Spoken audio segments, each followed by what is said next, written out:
Margaret Lewis was an elderly woman who lived alone in a quiet suburban neighborhood. Her house, a modest two-story with white paint peeling slightly around the edges, had been her home for more than 30 years. It was a place filled with memories, her late husband's laughter echoing through the halls, her children growing up and leaving for college, and now, the peaceful solitude of her golden years. Margaret spent most of her days tending to her garden, which was her pride and joy. Rows of colorful flowers bloomed under her care, and she often received compliments from neighbors passing by. On this particular afternoon, the sun hung low in the sky, casting long shadows across her front yard. Margaret knelt beside a patch of daisies, carefully pulling out weeds that threatened to choke the delicate plants. She hummed softly to herself, enjoying the warmth of the day and the gentle breeze that rustled the leaves of the trees lining the street. Life was simple here, predictable even, and Margaret liked it that way. But her peace was interrupted when two police officers approached her driveway. They wore dark uniforms, their badges glinting in the sunlight. One of them, Officer Ryan, was tall and broad-shouldered, with a stern expression that made him seem unapproachable. The other, Officer Blake, was shorter but carried himself with the same air of authority. Both men walked with purpose, their boots crunching against the gravel as they came closer. Margaret looked up, squinting against the glare of the sun. "Can I help you?" she asked politely, brushing dirt off her hands onto her apron. Officer Ryan didn't smile or soften his tone. Instead, he crossed his arms and said, "Ma'am, we've received reports of suspicious activity in this area. We need to ask you some questions." Margaret blinked, surprised by the accusation. Suspicious activity? In her own yard? She stood slowly, feeling the stiffness in her knees as she straightened up. "I'm sorry," she replied calmly, "but I don't know what you mean. This is my property. I've lived here for over 30 years. Officer Blake stepped forward then, his voice sharp. "That doesn't matter right now. Do you have any identification? Something to prove you live here?" Margaret frowned, puzzled by the request. Why would they doubt her? She gestured toward her house. "Of course I can show you proof. Let me go inside and get it." "No," Officer Ryan interrupted firmly. "You'll stay right here until we're satisfied. For all we know, you could be trespassing." The word stung, though Margaret tried not to let it show. Trespassing? On her own land? She felt a flicker of anger, but pushed it aside. These were police officers. Surely they wouldn't treat her this way without reason. "I understand you're just doing your job," she said evenly, "but I assure you I belong here. My name is Margaret Lewis, and this is my home." Officer Blake scoffed, exchanging a glance with his partner. "Lady, everyone says that. We hear it all the time. If you're telling the truth, then showing us ID shouldn't be a problem." Margaret hesitated, unsure how to respond. She wasn't used to being treated like this. Not in her own neighborhood, not after living here for so long. Still, she decided to comply. Turning toward the house, she took a step forward, intending to retrieve her documents. But before she could move far, Officer Ryan barked, "Stop. Don't make us tell you again." His tone startled her, and she froze mid-step. "I'm just going inside," she explained, trying to keep her voice steady. "I told you, I'll bring the papers out." "Not so fast," Officer Blake snapped. "We'll decide what happens next. Stand still and answer our questions." Margaret felt a knot forming in her stomach. Something about their demeanor felt wrong, unnecessarily aggressive. She had done nothing wrong, yet they acted as if she were guilty of something serious. Taking a deep breath, she forced herself to remain calm. Arguing wouldn't help. She needed to de-escalate the situation. "All right," she said quietly. "What do you want to know?" Officer Ryan narrowed his eyes. "First, why are you digging around in the dirt? What exactly are you looking for?" Margaret stared at him, incredulous. "I'm gardening," she replied simply. "It's what I do every day. You can see the flowers right there." "That doesn't explain why someone called us," Officer Blake chimed in. "They said they saw you acting strangely, like you were trying to hide something." "I wasn't hiding anything," Margaret insisted. "I was planting seeds, that's all." Both officers exchanged skeptical looks, then Officer Ryan leaned closer, his voice dropping to a menacing whisper. Listen, lady. People like you always say that. But we're not stupid. If you've got something to hide, now's your chance to come clean. Margaret recoiled, taken aback by the implication. People like me? She repeated, her voice trembling slightly. What does that mean? Before either officer could respond, a neighbor walking her dog paused near the scene. The woman, a middle-aged white woman named Susan, recognized Margaret and called out, Is everything okay, Margaret? Officer Blake turned sharply, raising a hand to block Susan's view. This is police business, he said curtly. Keep moving. Susan hesitated, clearly uncomfortable, but eventually continued down the sidewalk, casting one last concerned glance over her shoulder. Margaret watched her go, feeling a pang of disappointment.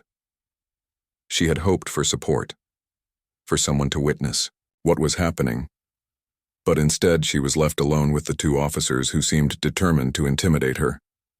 Let's try this again, Officer Ryan said, stepping closer. Do you have ID or not? Margaret nodded reluctantly. Yes, I do, inside the house. Well, maybe we should take a look ourselves, Officer Blake suggested, smirking. Save us all some trouble. No, Margaret said firmly, her patience wearing thin. You won't enter my home without permission. I've done nothing wrong. For a moment, neither officer spoke. The tension between them grew thick, almost suffocating. Finally, Officer Ryan sighed dramatically. Fine. Go get your ID. But if you try anything funny, don't think we won't arrest you. Margaret clenched her fists, resisting the urge to argue further. She turned and walked briskly toward the front door, her heart pounding in her chest. Once inside, she leaned against the wall, taking a moment to collect herself. This wasn't right. None of it was fair. She had lived in this neighborhood longer than most of the current residents, yet these men treated her like a criminal. As she reached for her purse on the kitchen counter, an idea struck her. Reaching into her pocket, she pulled out her phone and dialed a familiar number. After a few rings, a warm voice answered. Hello? Marcus, Margaret said, relief flooding her voice.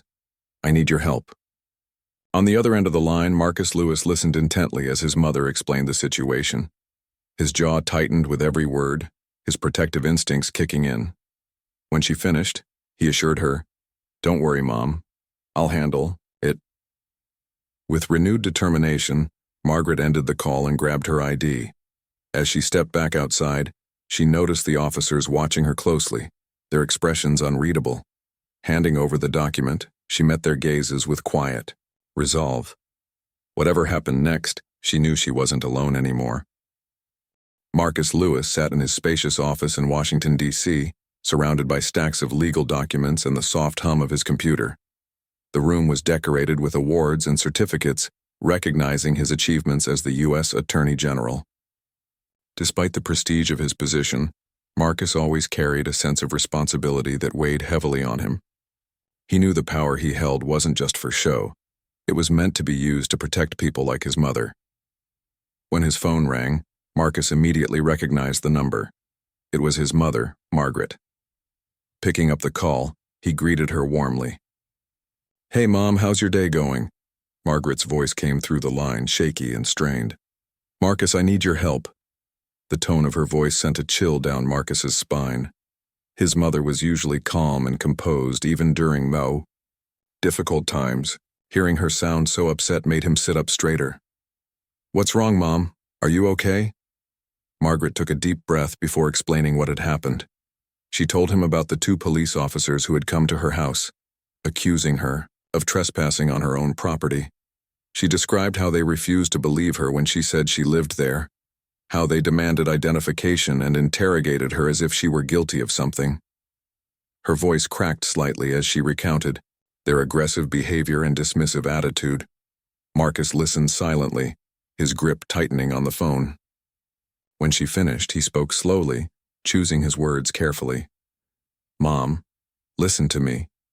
You did nothing wrong. Those officers have no right to treat you this way. Stay calm, okay?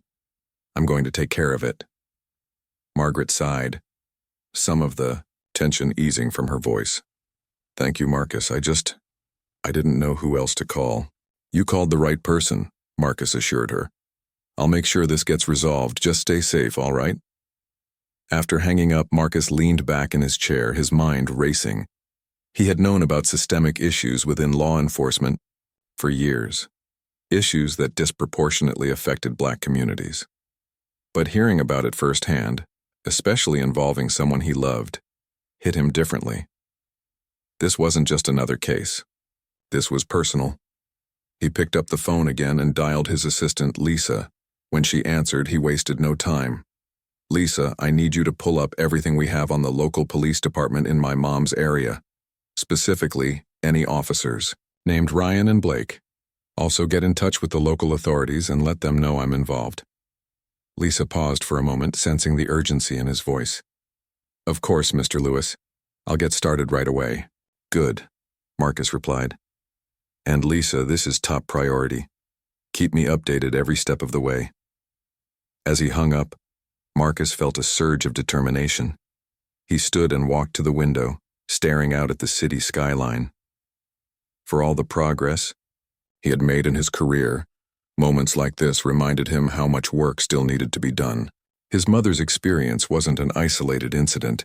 It was part of a larger pattern of discrimination and abuse of power. And Marcus was determined to do something about it. Back at Margaret's house, the atmosphere remained tense. Officers, Ryan and Blake, stood near the driveway, watching her closely as she returned outside with her ID. She handed it over without a word, her expression unreadable. Officer Ryan examined it briefly before handing it back. All right, he muttered reluctantly. It checks out. Margaret crossed her arms, her frustration bubbling beneath the surface. Is that all? Can I go back to my gardening now? Officer. Blake smirked, clearly unimpressed by her defiance. Not so fast, we're not done here. Someone reported suspicious activity, and we're going to find out what's really going on. Margaret shook her head, exasperated. There's nothing suspicious happening. I've lived here for decades. Ask anyone in this neighborhood, they'll tell you the same thing. Ryan stepped closer, his tone sharp. We don't need to ask anyone else. We're the ones investigating, not them. Before Margaret could respond, the sound of gravel crunching under tires interrupted the standoff. A black SUV pulled up to the curb, its engine purring softly. Both officers turned to look, surprised by the unexpected arrival. The driver's door opened, and out stepped Marcus Lewis, dressed in a crisp suit that commanded respect. Behind him emerged several high-ranking officials, their presence adding weight to the situation. Margaret's eyes widened in relief as she saw her son. Marcus! She called out, rushing toward him. Marcus embraced her tightly, his protective instincts kicking in. Are you all right, Mom? He asked softly, his voice filled with concern. I'm fine, Margaret assured him, though her hands trembled slightly. But these officers... Marcus nodded, his gaze shifting to the two men standing awkwardly nearby. His expression hardened as he approached them. Officers Ryan and Blake, I presume? Ryan cleared his throat, suddenly looking nervous. Yes, sir. And you are? My name is Marcus Lewis, he replied, his voice calm but firm. I'm the U.S. Attorney General. Now perhaps you'd like to explain why you were harassing my mother. Blake shifted uncomfortably, glancing at his partner. We weren't harassing her, sir. We were conducting an investigation based on a report of suspicious activity. Marcus raised an eyebrow, unimpressed by the excuse. Suspicious activity? In her own home? That's quite a stretch. Did you consider verifying her identity before treating her like a criminal? Ryan hesitated, unsure how to respond. We followed protocol, sir. We had to ensure the area was secure. Secure? Marcus repeated, his voice rising slightly. From an elderly woman tending to her garden? That's your definition of a threat? Both officers looked away, unable to meet his piercing gaze. Marcus continued, his tone icy. Let me be clear. What happened here today will not be swept under the rug. My team is already gathering information, and rest assured there will be consequences for your actions." The officers exchanged panicked glances, realizing the gravity of the situation. They had underestimated Margaret, assuming she was just another resident they could intimidate. But now, faced with the full force of federal authority, they understood they had made a grave mistake. Margaret watched silently as Marcus addressed the officers, pride swelling in her chest. She had always known her son was capable of great things, but seeing him stand up for her in such a powerful way left her speechless. When he finally turned back to her, his expression softened. "Come on, Mom, let's go inside. You've been through enough for one day." As they walked toward the house, leaving the officers behind, Margaret placed a hand on Marcus's arm. "Thank you," she said simply, her voice thick with emotion. Marcus smiled faintly, though his mind was already working on what came next. "You don't have to thank me, Mom. This isn't over yet. Not by a long shot." Inside the house, Marcus settled into a chair at the kitchen table while Margaret prepared tea. The aroma of chamomile filled the room, providing a small sense of comfort. As they sat together, Marcus outlined his plan. "I'm going to make sure those officers are held accountable," he explained. "But more importantly, I want to use this as an opportunity to address the bigger issues at play. This isn't just about you, it's about everyone who's been treated unfairly because of their race or background." Margaret nodded thoughtfully, sipping her tea. "I know you'll do what's right, Marcus. But promise me one thing." "What's that?" Marcus asked. "Don't let this consume you," she replied gently. "You've got a lot on your plate already. Don't lose sight of yourself in the process." Marcus reached across the table, taking her hand in his. "I won't, Mom, but I can't ignore this either. Not when it's happening to people like you." They sat in silence for a while, the weight of the day settling over them. Outside, the officers lingered uncertainly, unsure of what to do next. The once peaceful afternoon had transformed into something far more complex, a clash of power, privilege, and justice. And as the sun dipped below the horizon, casting long shadows across the yard, both Margaret and Marcus knew this was only the beginning. The next morning, the small suburban neighborhood where Margaret lived buzzed with whispers. Neighbors peeked through their curtains or stood on their porches, talking in hushed tones about what had happened the day before.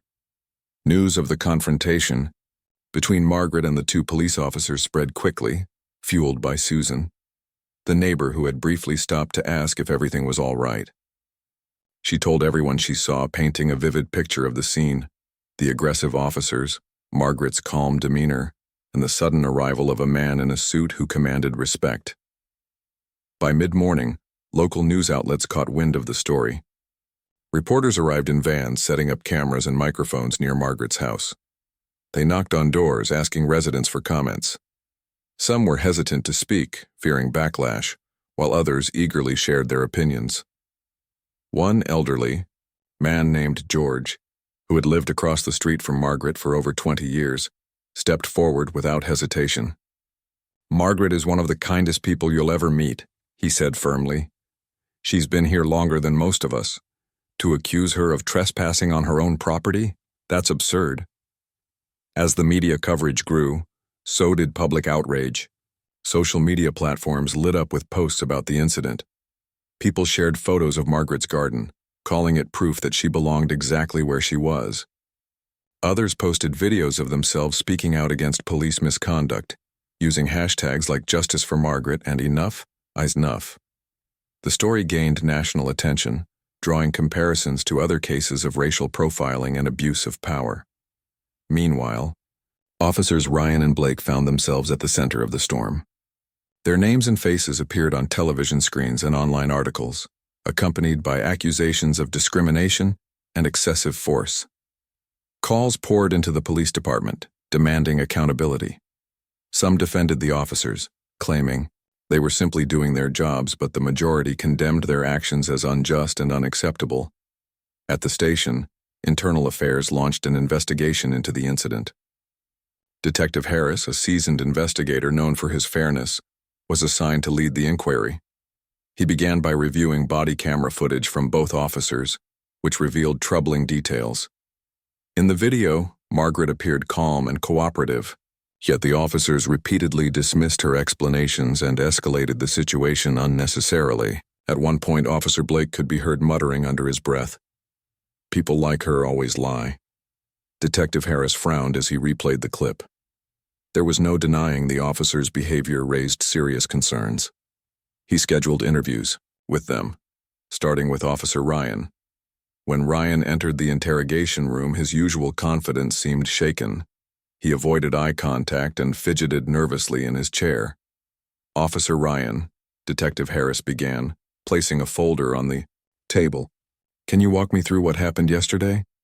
Ryan cleared his throat, shifting uncomfortably. "We responded to a call about suspicious activity. A resident reported seeing someone acting strangely in the area. When we arrived, we found Mrs. Lewis digging in her yard." "And why did you question her?" Harris asked, keeping his tone neutral. "We needed to verify her identity," Ryan replied. "It's standard procedure." Harris nodded, flipping open the folder. "But according to your report, you accused her of trespassing before even asking for ID, is that correct?" Ryan hesitated, glancing at the documents in front of him. "I may have mentioned it, yes, but only because the caller said they didn't recognize her. So based on an anonymous tip, you assumed she didn't belong there?" "It wasn't just the tip," Ryan argued weakly. "Her demeanor. She seemed defensive." "Detective." Harris leaned back in his chair, studying the officer carefully. "Defensive? Or maybe upset because two strangers were accusing her of something she hadn't done?" Ryan opened his mouth to respond but closed it again, unable to find the right words. Harris moved on to the next question. "Did you consider the possibility that Mrs. Lewis might feel targeted because of her race?" "I don't see color," Ryan insisted quickly. "I treat everyone the same." Harris raised an eyebrow. "That's not what the body cam footage shows. It seems pretty clear you and Officer Blake made assumptions about Mrs. Lewis based on stereotypes rather than facts." Ryan slumped in his seat, realizing there was no easy way out of this. His answers during the interview painted a damning picture of bias and poor judgment. Afterward, Harris met with Officer Blake, whose testimony mirrored Ryan's, full of excuses and defensiveness. By the end of the day, Harris had enough evidence to recommend disciplinary action against both men. While the investigation unfolded, Marcus Lewis worked tirelessly behind the scenes. Back in Washington, D.C., he held meetings with key officials discussing how to address systemic issues within law enforcement. He also reached out to civil rights organizations, inviting them to collaborate on initiatives aimed at promoting accountability and transparency. Though his schedule was packed, he made time to visit his mother every evening, ensuring she felt supported. One night, as they sat together in her living room, Margaret expressed her gratitude. "Marcus, I never imagined my little garden would cause such a stir," she said with a wry smile. "But I'm glad people are paying attention." Marcus nodded, though his expression remained serious. "This isn't just about your garden, Mom. It's about sending a message that no one should be treated unfairly because of who they are. We have to keep pushing for change." Margaret placed a hand on his arm. "You're doing amazing work, sweetheart. Just don't forget to take care of yourself, too." Marcus smiled faintly, appreciating her concern. "I'll try, Mom, but until things improve, I can't afford to slow down." The following week, Marcus organized a press conference to address the incident publicly. Standing at a podium surrounded by reporters, he spoke passionately about the need for reform. "What happened to my mother is not an isolated case," he declared. "It reflects a larger pattern of discrimination and abuse of power. As Attorney General, I am committed to holding those responsible accountable and ensuring that justice is served." His words resonated deeply, earning applause from the audience. Many praised him for using his position to advocate for marginalized communities. Others criticized him, accusing him of playing politics or exaggerating the situation. But Marcus remained unfazed, knowing the fight for equality required resilience. Back in the neighborhood, life slowly returned to normal, or as close to normal as possible. Margaret resumed tending to her garden, though she noticed more neighbors stopping by to chat. Some brought baked goods or flowers as gestures of support. Even Susan apologized for not intervening earlier, promising to speak up if she ever witnessed something similar again. Despite the challenges, Margaret felt a renewed sense of purpose. Her experience had sparked important conversations, not just locally but nationwide. And though the road ahead promised to be long and difficult, she took comfort in knowing she wasn't alone. With her son leading the charge and her community rallying around her, she believed real change was possible, one step at a time. In the days following the incident, life in Margaret's neighborhood began to change. The story of how an elderly black woman stood her ground against two aggressive police officers and how her son, the U.S. Attorney General, intervened, spread like wildfire. Neighbors who had once kept to themselves started talking more openly about their own experiences with discrimination and unfair treatment. Conversations that had long been whispered behind closed doors were now happening in public spaces, at grocery stores, and on front porches. Margaret noticed the shift almost immediately. People stopped by her house more often, not just to check on her, but also to share their stories. One afternoon, a young man named Jamal knocked on her door. He looked nervous, twisting his baseball cap in his hands as he spoke. "Mrs. Lewis, I don't mean to bother you, but I heard what happened with those cops. It reminded me of something that happened to me last year." Margaret invited him inside, offering him a seat at her kitchen table. Over cups of tea, Jamal told her about being pulled over by the police while driving home from work. The officers had accused him of stealing the car, despite it being registered in his name. They searched the vehicle, questioned him aggressively, and made him wait for hours before finally letting him go. "I didn't know what to do," Jamal admitted, his voice trembling. "I was scared, so I just stayed quiet. But hearing about how you handled things, it makes me think maybe I should have said something." Margaret listened patiently, nodding as he spoke. When he finished, she placed a reassuring hand on his arm. "You did what you thought was best at the time, and that's okay.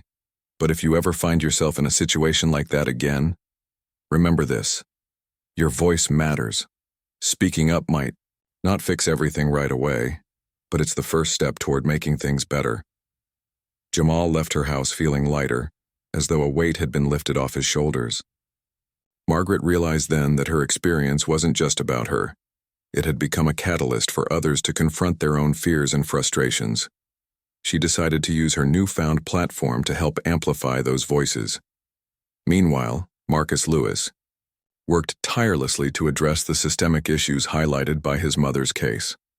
Back in Washington, D.C., he held meetings with law enforcement agencies, civil rights organizations, and policymakers.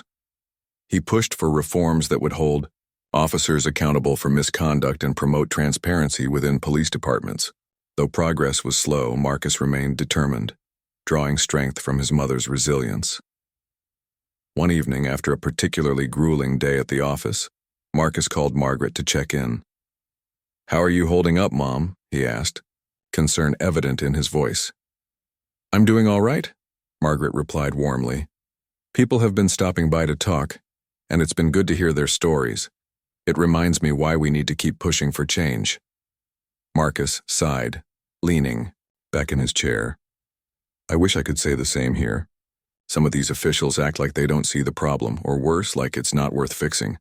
But I won't give up, not when I know how much is at stake." "I know you won't, sweetheart," Margaret said firmly. "And neither will I. We'll get through this together." As the weeks went by, Officer Ryan and Officer Blake faced increasing scrutiny. Their suspension pending investigation became public knowledge, and internal affairs delved deeper into their past conduct. Records revealed a troubling pattern of discriminatory behavior. Multiple complaints had been filed against them over the years, alleging racial profiling, excessive force, and verbal abuse. Yet none of these complaints had led to serious consequences. Until now. Detective Harass, the investigator assigned to the case, reviewed each complaint carefully. He interviewed former victims, colleagues, and supervisors, piecing together a comprehensive picture of the officers' actions. What he uncovered was damning. Both men had routinely targeted black residents, using flimsy excuses to justify invasive searches and interrogations. In one instance, Officer Blake had mocked a teenager for acting suspicious simply because he was wearing a hoodie. When Detective Harris presented his findings to the police chief, the decision was clear. Officers Ryan and Blake would face formal charges. News of their impending trial sent shockwaves through the department, serving as a stark reminder that accountability was no longer optional. The community responded with mixed emotions. Some celebrated the news, seeing it as a victory for justice. Others expressed skepticism, wondering if the punishment would truly fit the crime. Margaret attended a local meeting where the topic dominated the discussion. Residents debated passionately, sharing their thoughts and concerns. "It's a start," George, the elderly man from across the street, said during the meeting. "But we can't stop here. Holding 2 officers accountable doesn't erase decades of harm. We need lasting change." Margaret nodded in agreement. "George is right. This isn't just about punishing bad actors. It's about creating a system where everyone is treated fairly. That means training officers better, listening to our communities, and holding ourselves accountable too." Her words resonated deeply, sparking a renewed sense of purpose among the attendees. They decided to draft a list of demands to present to city officials, outlining specific reforms they wanted to see implemented. These included mandatory body cameras for all officers, independent oversight boards to investigate misconduct, and regular town hall meetings to foster dialogue between residents and law enforcement. Margaret took charge of organizing the effort, working closely with Tasha, Jamal, and other members of the support group. Together, they collected signatures, wrote letters, and planned peaceful protests to draw attention to their cause. The movement gained traction quickly, attracting media coverage and support from activists across the country. Despite the challenges, Margaret felt a deep sense of fulfillment. For years, she had focused on tending her garden and living quietly, content to let the world pass her by. But now she understood the power of standing up and speaking out, not just for herself, but for everyone who had been silenced or ignored. Her garden, once a private retreat, became a symbol of growth and resilience, a testament to the beauty that could emerge from struggle. One evening, as she watered her flowers, Margaret reflected on how far she'd come. The road ahead was still uncertain, filled with obstacles and setbacks, but she knew she wasn't alone. With her son leading the charge nationally and her neighbors rallying around her locally, she believed real change was possible, one step at a time. As the sun dipped below the horizon, casting a golden glow over her yard, Margaret smiled softly. She thought about the countless conversations she'd had, the stories she'd heard, and the lives she'd touched. And though the fight for justice was far from over, she felt hopeful, for herself, for her community, and for the future. The months that followed the incident brought about a wave of changes, both big and small. Margaret's neighborhood, once quiet and unassuming, had become a hub of activity. People who had previously kept to themselves now gathered regularly to discuss ways they could make their community better. The support group Margaret helped form grew in size and influence, attracting members from nearby towns who wanted to be part of the movement. Together, they organized events, shared resources, and worked tirelessly to create a more inclusive environment. One of the most noticeable changes was within the local police department. The new training programs Marcus had pushed for were finally rolled out, and officers began attending mandatory sessions on cultural sensitivity and conflict resolution. At first, many officers resisted, grumbling about unnecessary bureaucracy or claiming they already knew how to do their jobs. But as the weeks went by, some started to see things differently. Detective Harris, the investigator who had led the inquiry into officers Ryan and Blake, played a key role in these efforts. He volunteered to lead several workshops, sharing real-life examples of how bias could affect decision-making. During one session, he showed footage from various incidents, including the body cam recordings from Margaret's case. As the officers watched the video, they saw firsthand how quickly assumptions could escalate into harmful behavior. "This isn't just about following rules," Detective Harris told the group. "It's about treating people with respect, no matter who they are or where they come from. If we lose sight of that, we lose sight of why we became police officers in the first place." His words resonated with some, though others remained skeptical. Still, even the smallest shifts in mindset mattered. Slowly but surely, the culture within the department began to shift. Officers started taking time to listen to residents instead of jumping to conclusions. Complaints about misconduct dropped significantly, and trust between the community and law enforcement began to rebuild. For Officers Ryan and Blake, however, there was no turning back. Their disciplinary hearings concluded with formal charges being filed against them. Both men were found guilty of misconduct and faced consequences that included suspension without pay, demotion, and mandatory counseling. While some argued the punishments weren't harsh enough, others saw it as a step toward accountability, a clear message that abuse of power would not be tolerated. News of the verdict spread quickly, sparking debates across the country. Some praised the outcome as a victory for justice, while others criticized it as an overreaction. But for Margaret, the result wasn't about revenge, it was about setting an example. She hoped that holding the officers accountable would encourage others in positions of authority to think twice before acting out of prejudice or ignorance. Margaret continued to play an active role in her community, using her voice to advocate for change. She attended meetings, gave speeches, and mentored younger members of the support group. Her garden, once a private sanctuary, became a symbol of resilience and growth. Neighbors often stopped by to admire the vibrant flowers, and Margaret welcomed them warmly, always ready to share a story or offer advice. One day, as she watered her daisies, Tasha approached her with a shy smile. "Hey, Margaret," she said hesitantly. "I just wanted to say thank you for everything. You've inspired me to speak up more, to believe I can make a difference." Margaret turned off the hose and wiped her hands on her apron. "Tasha, sweetheart, you don't need my permission to believe in yourself. You've always had the strength inside you. I'm just glad I could help bring it out." Tasha nodded, her confidence growing. "You know, I've been thinking about starting a blog to share my experiences and maybe inspire others like me. Do you think that's a good idea?" "I think it's a wonderful idea," Margaret replied firmly. "Your voice matters, Tasha. The world needs to hear it." Encouraged by Margaret's support, Tasha decided to move forward with her plan. Over the next few weeks, she poured her heart into writing posts about overcoming adversity, finding strength in community, and fighting for equality. Her blog gained traction quickly, drawing readers from all walks of life. Soon she was invited to speak at conferences and events, sharing her journey alongside Margaret. As for Marcus, his work as U.S. Attorney General kept him busy, but he made sure to stay connected to his roots. He visited his mother regularly, bringing updates on national reform efforts and seeking her input on policies affecting marginalized communities. Though the road ahead was long, he felt hopeful knowing that grassroots movements like the one in Margaret's neighborhood were gaining momentum. One evening, as Marcus sat with Margaret on her porch, watching the sunset paint the sky in shades of orange and pink, he reflected on how far they'd come.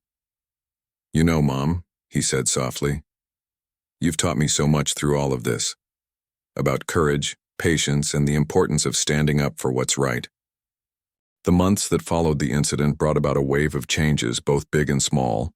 Margaret's neighborhood, once quiet and unassuming, had become a hub of activity. People who had previously kept to themselves now gathered regularly to discuss ways they could make their community better. The support group Margaret helped form grew in size and influence, attracting members from nearby towns who wanted to be part of the movement. Together, they organized events, shared resources, and worked tirelessly to create a more inclusive environment. One of the most noticeable changes was within the local police department. The new training programs Marcus had pushed for were finally rolled out, and officers began attending mandatory sessions on cultural sensitivity and conflict resolution. At first, many officers resisted, grumbling about unnecessary bureaucracy or claiming they already knew how to do their jobs. But as the weeks went by, some started to see things differently. Detective Harass, the investigator who had led the inquiry into Officers Ryan and Blake, played a key role in these efforts. He volunteered to lead several workshops, sharing real-life examples of how bias could affect decision-making. During one session, he showed footage from various incidents, including the body cam recordings from Margaret's case. As the officers watched the video, they saw firsthand how quickly assumptions could escalate into harmful behavior. "This isn't just about following rules," Detective Harris told the group. "It's about treating people with respect, no matter who they are or where they come from. If we lose sight of that, we lose sight of why we became police officers in the first place." His words resonated with some, though others remained skeptical. Still, even the smallest shifts in mindset mattered. Slowly but surely, the culture within the department began to shift. Officers started taking time to listen to residents instead of jumping to conclusions. Complaints about misconduct dropped significantly, and trust between the community and law enforcement began to rebuild. For Officers Ryan and Blake, however, there was no turning back.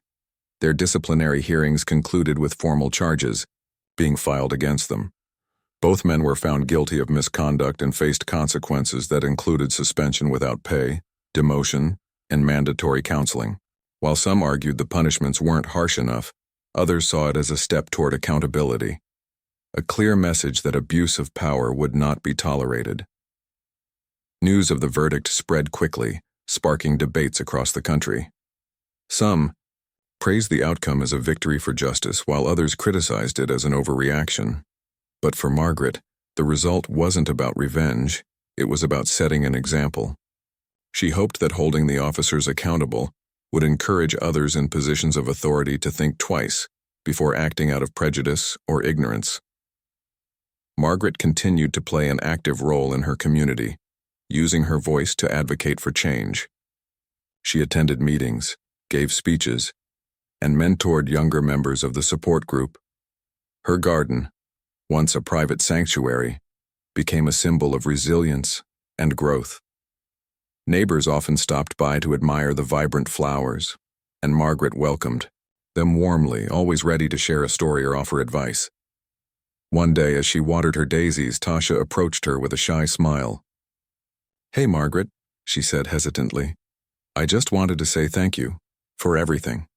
You've inspired me to speak up more, to believe I can make a difference." Margaret turned off the hose and wiped her hands on her apron. "Tasha, sweetheart, you don't need my permission to believe in yourself. You've always had the strength inside you. I'm just glad I could help bring it out." Tasha nodded, her confidence growing. "You know, I've been thinking about starting a blog to share my experiences and maybe inspire others like me. Do you think that's a good idea?" "I think it's a wonderful idea," Margaret replied firmly. "Your voice matters, Tasha. The world needs to hear it." Encouraged by Margaret's support, Tasha decided to move forward with her plan. Over the next few weeks, she poured her heart into writing posts about overcoming adversity, finding strength in community, and fighting for equality. Her blog gained traction quickly, drawing readers from all walks of life. Soon, she was invited to speak at conferences and events, sharing her journey alongside Margaret. As for Marcus, his work as U.S. Attorney General kept him busy, but he made sure to stay connected to his roots. He visited his mother regularly, bringing updates on national reform efforts and seeking her input on policies affecting marginalized communities. Though the road ahead was long, he felt hopeful knowing that grassroots movements like the one in Margaret's neighborhood were gaining momentum. One evening, as Marcus sat with Margaret on her porch, watching the sunset paint the sky in shades of orange and pink, he reflected on how far they'd come. "You know, Mom," he said softly, "you've taught me so much through all of this, about courage, patience, and the importance of standing up for what's right.